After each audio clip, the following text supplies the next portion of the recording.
PIC Talk.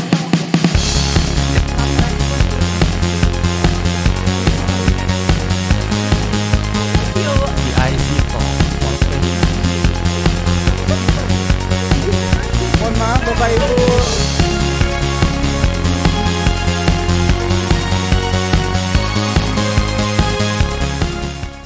Selamat sore teman-teman Citizen. Balik lagi ke TIC Talk Podcast. Bersama saya Arizal Nurmana Putra. Hari ini kita akan kedatangan tamu spesial dari bukan dasar laut ya. Biasa bekerjanya di laut nih, tapi bukan Aquaman. Ya Mas Dwi. Ya. Boleh nih disapa dulu teman-teman Boleh, Citizen boleh ya. Mas. Oke, selamat sore Citizen semuanya. Perkenalkan, nama saya Dwi Slamet Marianto. Saya dari Surveyor Indonesia Cabang Jakarta dan saya sekarang menjabati posisi sebagai inspektor. Inspektor. Inspektor itu sesuatu profesi yang apa ya? Menurut saya itu sangat wah gitu loh Mas. Enggak lah Mas, inspektor itu adalah posisi Karena kerja. dulu tuh saya cita-cita nih ya. Ya. Cita-cita bekerja tuh di site, terus bisa di daerah-daerah, kadang di tengah laut itu kan. Oke. Itu apa ya, sesuatu yang menurut saya tuh keren gitu. Nah, boleh nggak Mas nih ceritain sedikit aja nih, kenapa tiba-tiba Mas jadi inspektor? Oke, sebenarnya saya tuh orang yang tersesat Mas sebagai inspektor. Iya. Seperti Long story lah Mas. iya, gimana Mas, coba Jadi- ceritain dulu Mas. Sebenarnya dari awal tuh memang udah nggak pernah kepikiran gitu untuk menjadi seorang inspektor ya, karena pertama jurusan saya juga nggak ada background teknik gitu, karena dulu saya ngambil jurusannya ilmu keolahragaan dari Fakultas Olahraga. Olahragaan. Betul. Itu fakultas apa tuh Mas? Saya juga baru denger tuh. Fakultas Pendidikan Olahraga dan Kesehatan.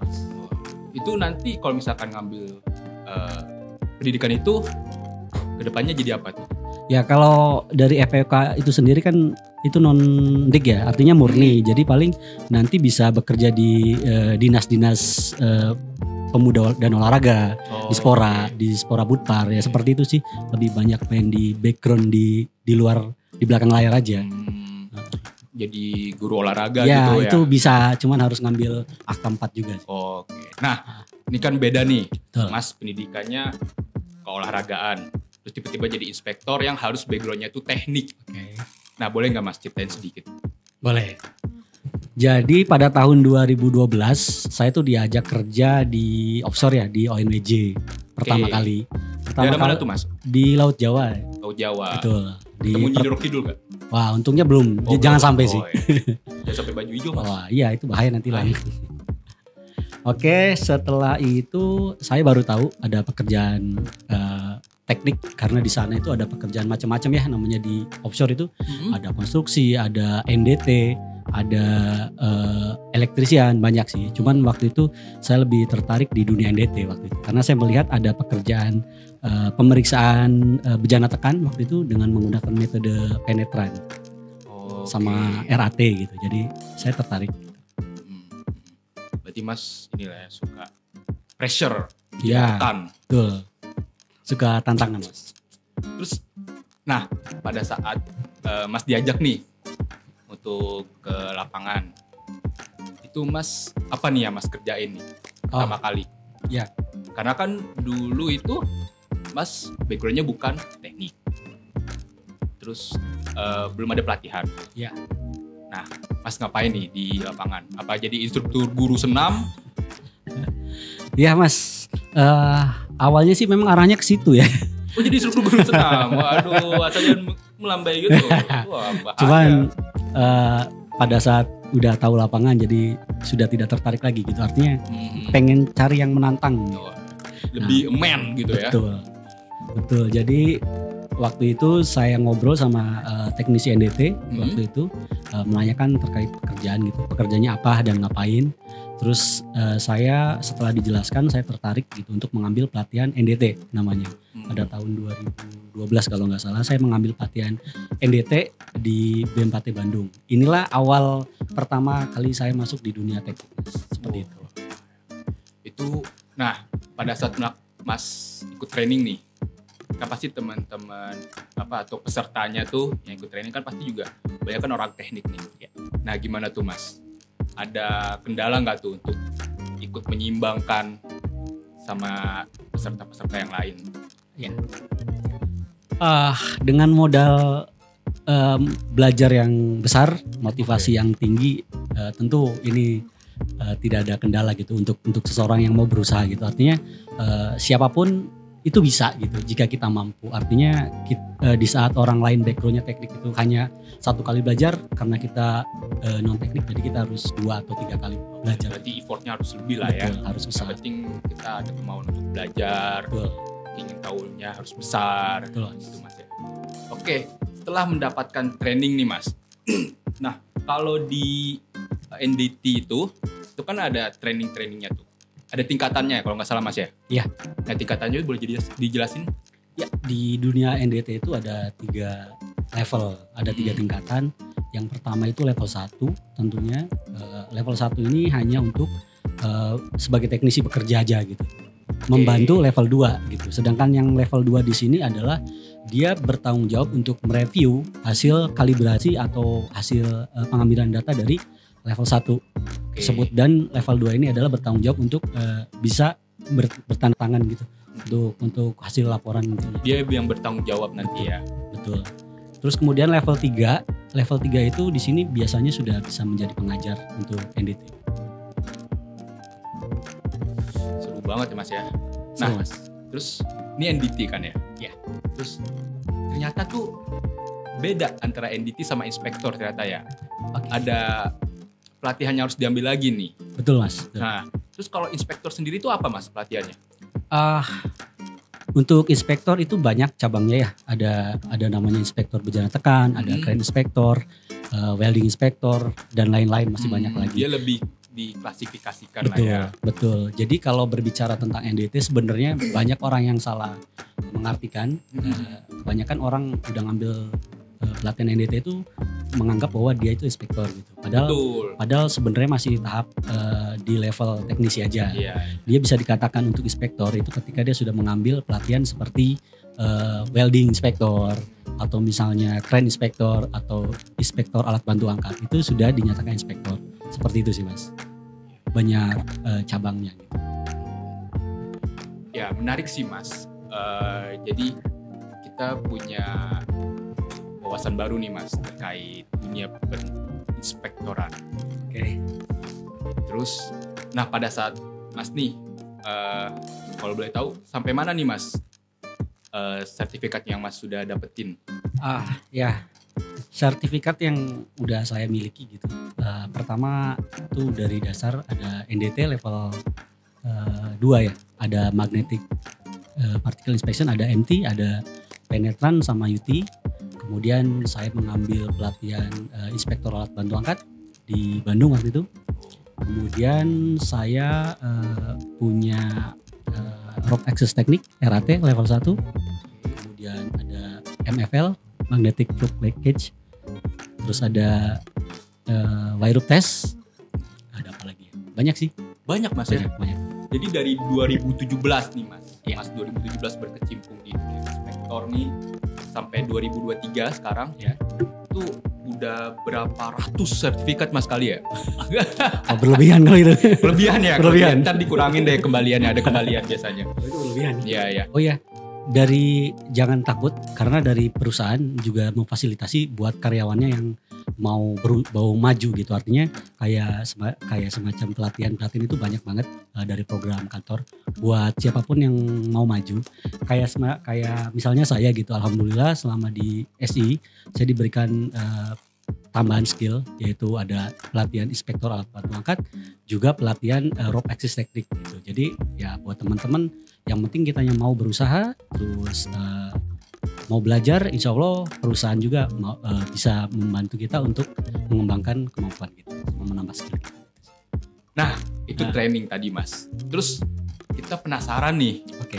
di inspektor itu, dunia inspektor itu kan ada namanya inspektornya di site. Nah, Mas Dwi ini katanya lebih banyak di laut ya? Iya. Di tengah laut nih. Betul. Nah itu ngapain sih Mas? Ngapain? Kira-kira ngapain ya? Apakah berenang? Kalau di laut karena pekerjaannya sebagai inspektor atau teknisi, tentunya kita di sana bekerja. Kalau dari kantor sendiri itu ada yang namanya program RBI ya, Risk Based Inspection. Di situ kita lebih banyak untuk melakukan pengambilan data atau pengukuran data, ketebalan data pipa atau bejana tekan. Selain itu juga kita ada pekerjaan lifting gear inspection, kemudian ada magnetic particle inspection, ultrasonic testing sama penetrant testing, Mas. Oke, berarti kalau misalkan gambaran umumnya itu semacam quality control gitu, Mas ya? Ya, kurang lebih seperti itu. Nah, terus nih Mas Dwi kan kalau misalkan di site nih bisa berhari-hari nih. Kadang bisa sampai 20 hari, 30 hari. Nah, itu gimana, Mas? Menghadapi kejenuhan itulah yang tiap bangun pagi tuh lihatnya laut, malam lihatnya laut. Ya. Gimana tuh, Mas? Ingat cicilan sih, Mas. Apa? Ingat cicilan. Waduh, boleh. Bisa dikat kan ya? Waduh, oh bukan. Iya. Oke. Maksudnya kita bantu nanti. Jangan dulu. Ya, Mas, paling untuk aktivitas di laut memang terasa sangat menjenuhkan ya apabila kita tidak pinter-pinter manage gitu atau menjaga lingkungan kerja kita. Tapi untuk di lingkungan offshore itu sendiri tidak perlu khawatir sih, Mas, untuk kita merasa bosan ya. Artinya di lingkungan offshore itu banyak fasilitas yang cukup untuk killing time lah, kayak seperti ada tenis meja, ada biliar, ada karaoke, atau misalnya yang suka musik ya bisa bermain musik. Kalau olahraganya ada tenis meja, banyak sih. Ya itu yang bisa sejenak lah melupakan kejenuhan di tempat kerja. Oke, berarti emang difasilitasin lah ya. Betul. Fasilitasin untuk kebugaran, terus hiburan. Betul. Ya.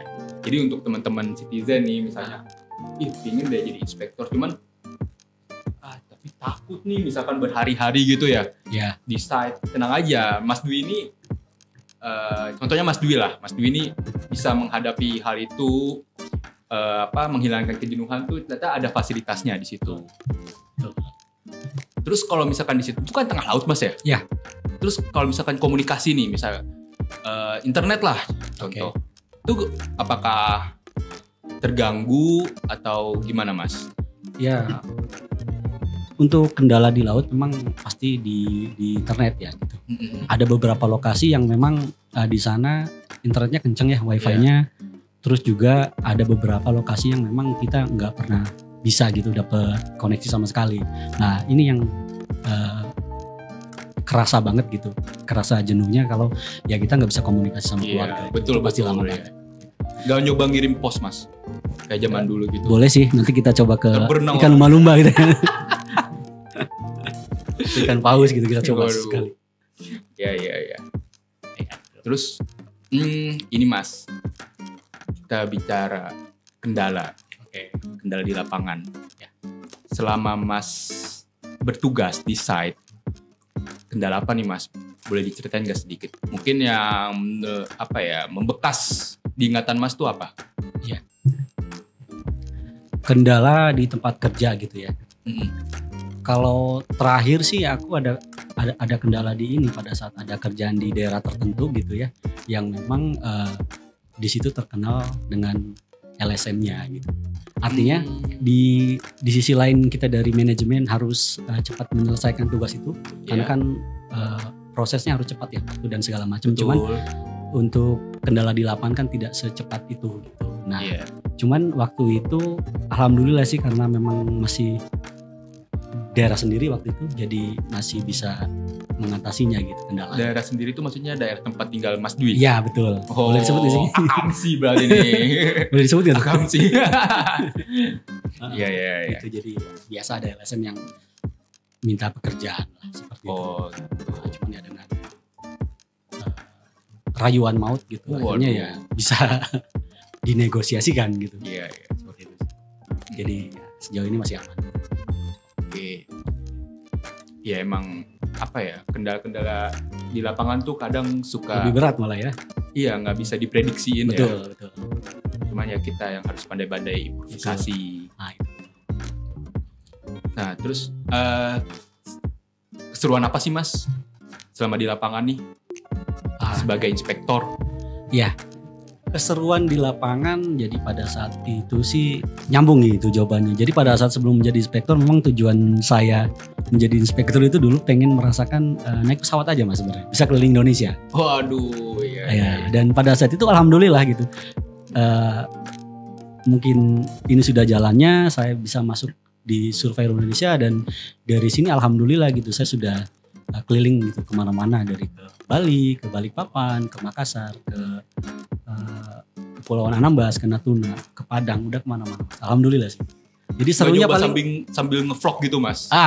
Itu udah jadi ini Mas kebutuhan juga sih kadang-kadang. Jadi pengen mengabadikan momen gitu. Alhamdulillah. Teman-teman yang di set itu kan, ya biar mengatasi kejenuhan tuh. Betul. Mereka ada juga nge-vlog tuh di daerah-daerah.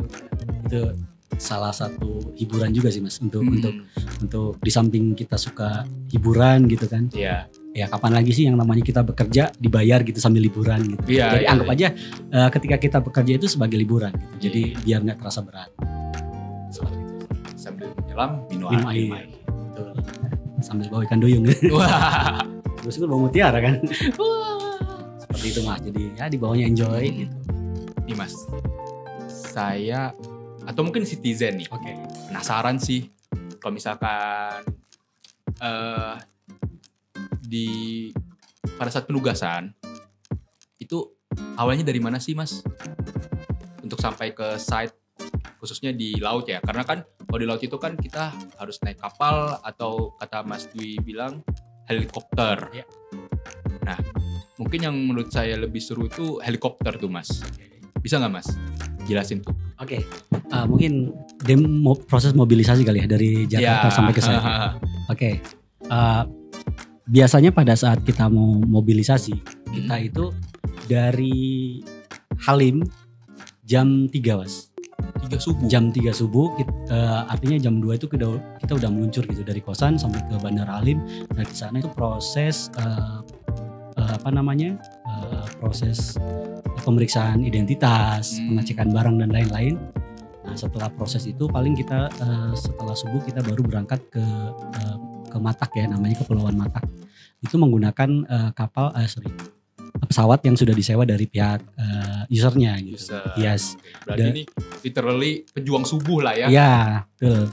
Pejuang subuh. Iya. Kita menempuh perjalanan kurang lebih 1,5 jam mungkin dari Halim ke Halim. Iya, 1 jam atau 2 jam gitu sampai ke Kepulauan Anambas. Lalu kemudian dari sana kita briefing dulu untuk kita bisa naik di helikopter ya. Ya.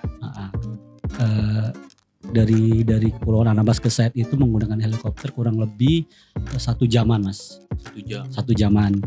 Nah di sana ketika orang dapatnya di pekerja di kapal, artinya tetap mereka turun ke platform ya di situ.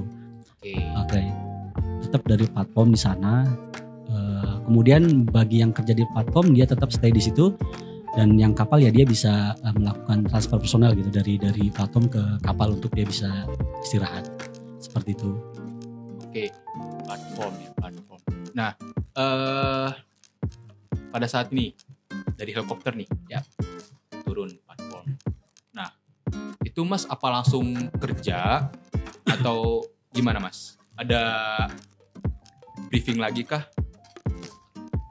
Ya, biasanya kalau dari setibanya kita di platform gitu ya, untuk kita bisa bekerja itu prosesnya lumayan agak panjang Mas. Artinya kita tidak bisa langsung bekerja ya, karena di site itu benar-benar prosedural banget. Artinya kita tidak bisa bekerja ketika kita belum mendapatkan briefing mengenai site di mana kita akan bekerja. Kemudian kita juga harus menyiapkan surat izin kerja untuk bekerja pada keesokan harinya biasanya. Jadi ketika kita datang kita tidak bisa langsung kerja. Kita harus berarti menyiapkan administrasi itu ya. Betul, kayak menyiapkan pekerjaannya apa, terus kaji resikonya apa, itu bisa dianalisis, harus benar-benar dijabarkan terlebih dahulu, dan itu harus mendapatkan approval dari manajer dari site tersebut. Nah itu kan setelah dapat surat izin kerja Mas. Berarti kan itu keesokan harinya ya teman-teman baru bisa melakukan penugasannya. Iya. Tadi udah istirahat, masuk ke esok hari. Nah apa nih yang Mas lakukan Mas inspeksi? Setelah perizinan semua sudah beres, kebetulan kita di Premier Oil waktu itu pekerjaannya adalah RBI. Ini untuk pengukuran ketebalan pipa. Jadi hanya untuk pengecekan ketebalan pipa. Untuk Berarti ini data. industrinya industri Industrinya migas migas. ya? Betul. Seperti itu, dan di sana kadang-kadang kita itu ada beberapa pekerjaannya tergantung dari workpack-nya aja. Misalnya kita bekerjanya di sana itu seperti UT kayak yang tadi sudah saya sebutin. Ada juga di sana itu pekerjaannya lifting gear inspection ya. Artinya di sini kita bekerja untuk bertanggung jawab untuk memastikan bahwa semua alat bantu angkat yang di lapangan itu benar-benar safe untuk dipakai gitu, aman untuk digunakan gitu. Di sana kurang lebih ada 2 ya. Ada yang untuk tahunan dan ada yang per 6 bulan Mas. Seperti color gitu. code gitu lah. Nah untuk yang bertahunan sama 6 bulan itu dibedakan berdasarkan apa tuh Mas? Ini sudah dari prosedur dari usernya biasanya, dari kliennya. Oke. Nah, jadi kita ditugaskan untuk mengecek secara annual ataupun semi annual, seperti itu udah programnya dari sana. Iya. Terus itu kan Mas ngecek itu kan dari pagi itu kan? Ya. Dari pagi, lanjut siang istirahat, lanjut lagi sampai sore. Ya. Nah, setelah sore itu ngapain tuh Mas? Setelah selesai kerja gitu ya. Mm-hmm.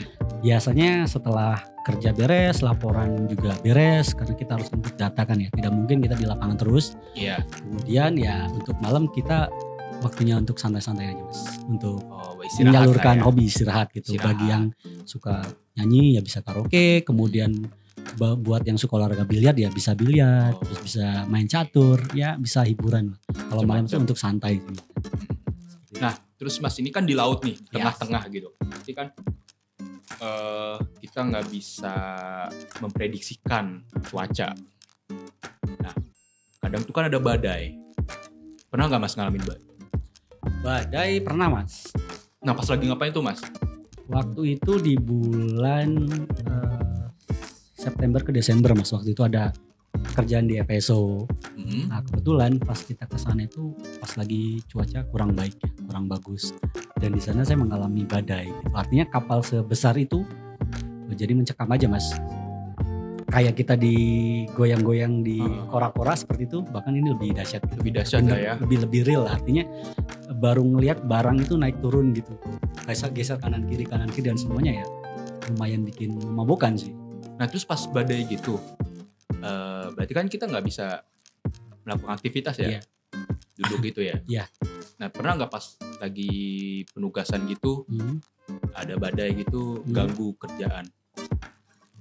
Sebenarnya itu jelas mengganggu ya Mas. Cuman karena di perusahaan ini sudah benar-benar mengutamakan aspek keselamatan gitu. Artinya jika memang kondisi itu sudah tidak bagus ya kita stop kerjaan. Oke, pending berarti. Betul. Ya, di hold dulu ya. Betul. Artinya kadang-kadang kan pernah juga ngalamin dari 22 hari kerja karena cuaca kurang baik kita cuma kerja 3 hari aja Mas.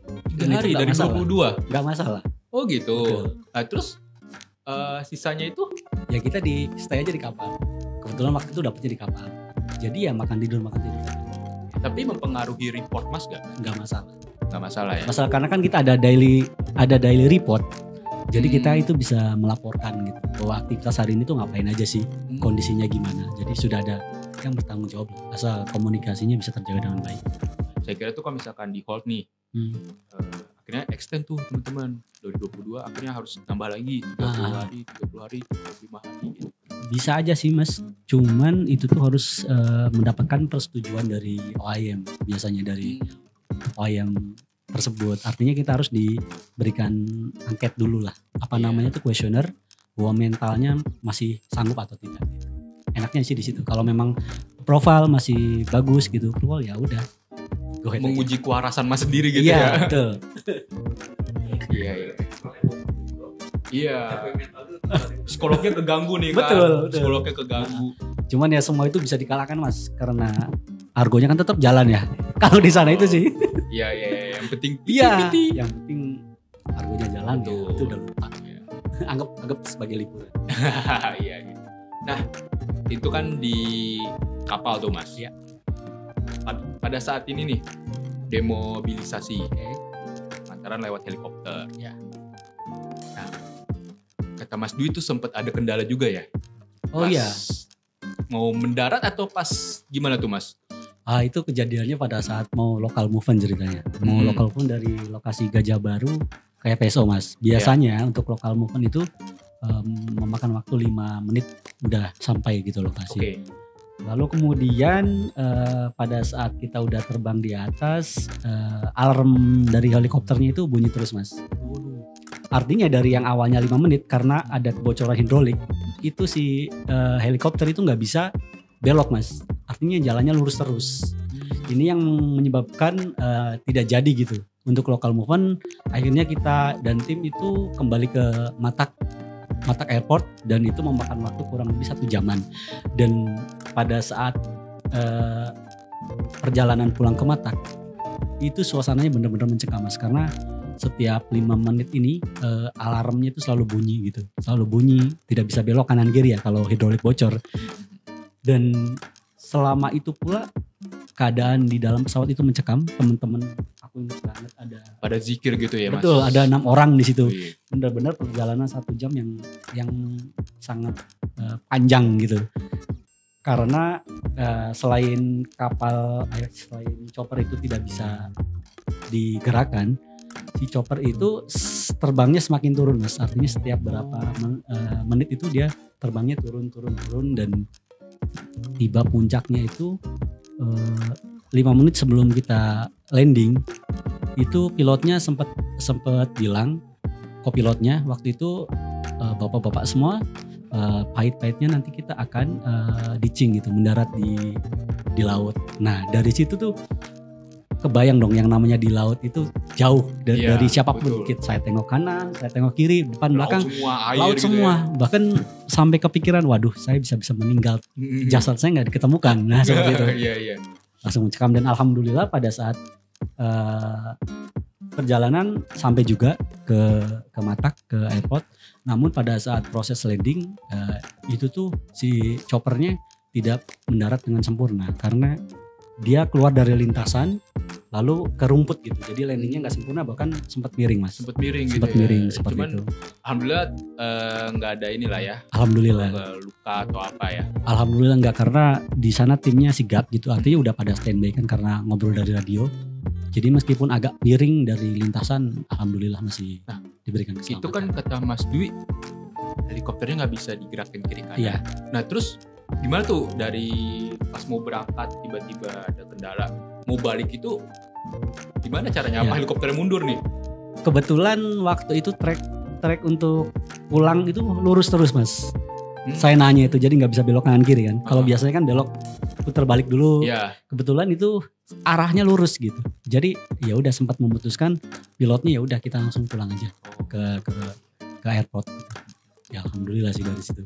Nah itu benar-benar sangat Mencekam lah Mas ya. mencekam dan saya sempat Banyak nggak mau. pikir berdoa ya Allah. Wah, betul, Mas. Berikan saya hidup, masih banyak cicilan gitu ya. Itu betul. Wah semuanya udah hampir panik, merah semua Mas mukanya. Terus ya udah, mungkin ini adalah hidup yang terakhir gitu. Mungkin pernah kepikiran seperti itu juga. Dan pada saat udah mendarat pun saya sempat ngomong ke atasan saya tuh untuk tidak laut dulu lah, karena Trauma. masih kepikiran lah gitu. Demi keluarga kan. Iya. Nah, jadi itu sih alasannya. Saya kalau jadi Mas juga agak jiper sih sebenarnya. Cuman berselang 2 bulan lah Mas. Setelah itu kan karena kebutuhan itu lebih menguatkan gitu. Jadi artinya ya udah mengalahkan segalanya. Jadi mentalnya harus ditata ulang lagi. Iya, betul Mas. Nah itu berarti kan kalau misalkan kita naik helikopter terus naik kapal gitu kan kita harus punya training khusus ternyata Mas ya. Iya. Gak asal kita tiba-tiba gue mau naik helikopter naik gitu. Ternyata ada training khusus Mas ya. Ada Mas. Apa tuh Mas? Kalau untuk syarat untuk laut itu biasanya itu orang harus memiliki sertifikat BOSIT Mas.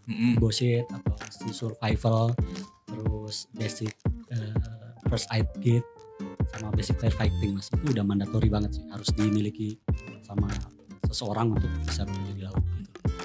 Jadi training itu nanti teman-teman citizen emang pembekalan buat diri sendiri, karena nggak ada yang bisa menyelamatkan kita kecuali diri kita sendiri ya akhirnya ya. Betul mas. Dan itu pelatihan yang menurut saya nggak perlu dipakai. Berharap jangan dipakai. Iya benar, kayak airbag aja lah di mobil kan. Iya berharapnya nggak usah lah gitu. Iya. Menarik. Berminat mas? Apa? Berminat ya? Berminat, apalagi setelah Mas ceritakan kendala-kendala itu kan, jadi kita lebih dekat ke Tuhan akhirnya. Iya lebih dekat itu mas. Cuman ya teman-teman citizen nih, kalau misalkan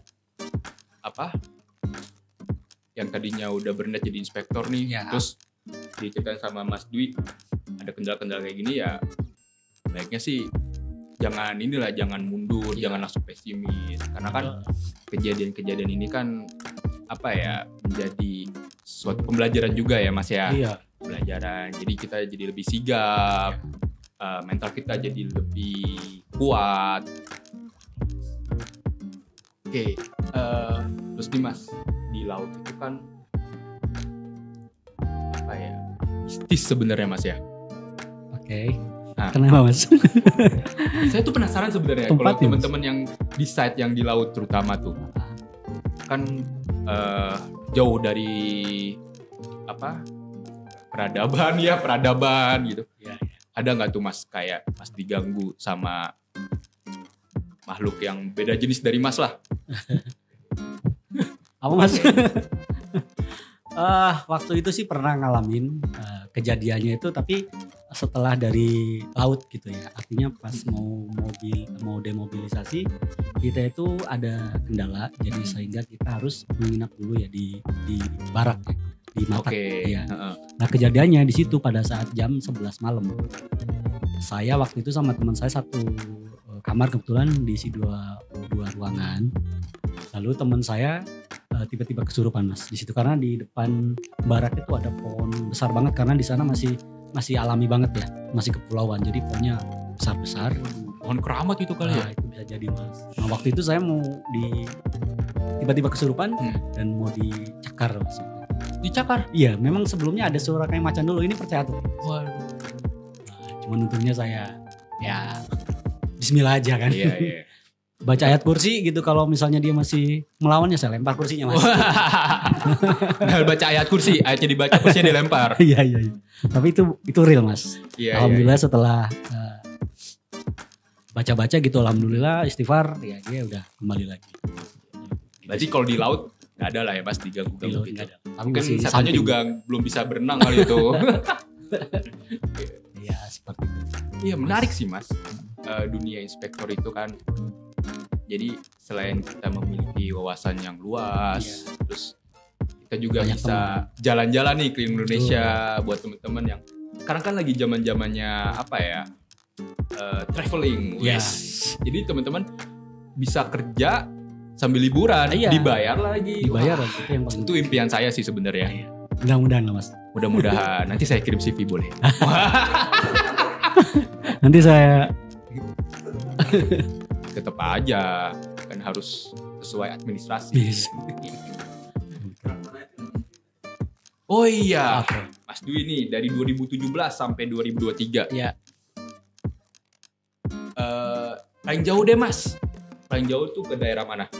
Paling jauh itu ke Bali mas. Ke Bali? Yes. Bukan ini Papua gitu?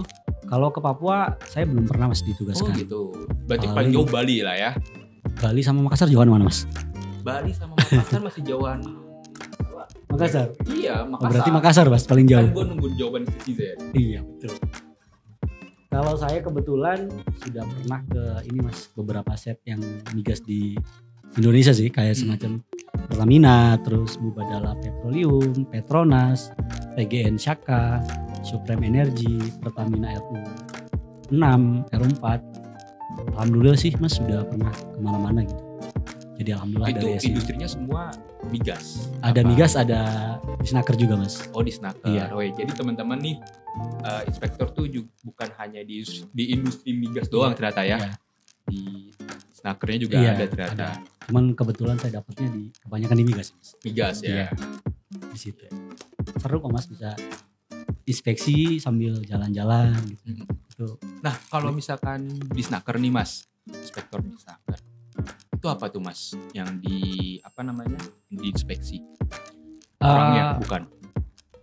kenapa mas? Bukan orangnya kan? Dicek orangnya nih. Wah masih ini nggak? Masih bagus gak nih?